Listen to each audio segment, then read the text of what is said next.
There you are! I found you!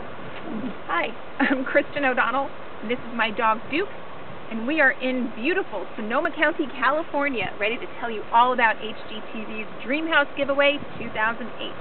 From Infineon Raceway to Bodega Bay, antique shopping in Petaluma, to some of the most wonderful restaurants you can possibly imagine up in Healdsburg, and of course, the grapes.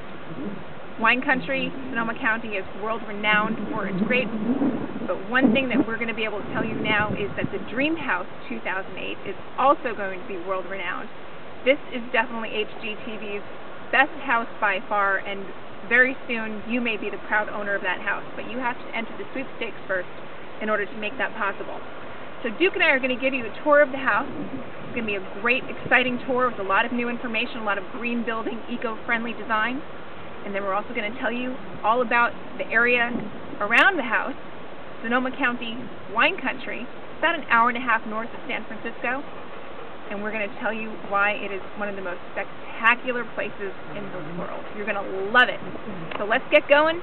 Let's get in the car, get Duke ready, and have some fun. Let's go. Come on, bud.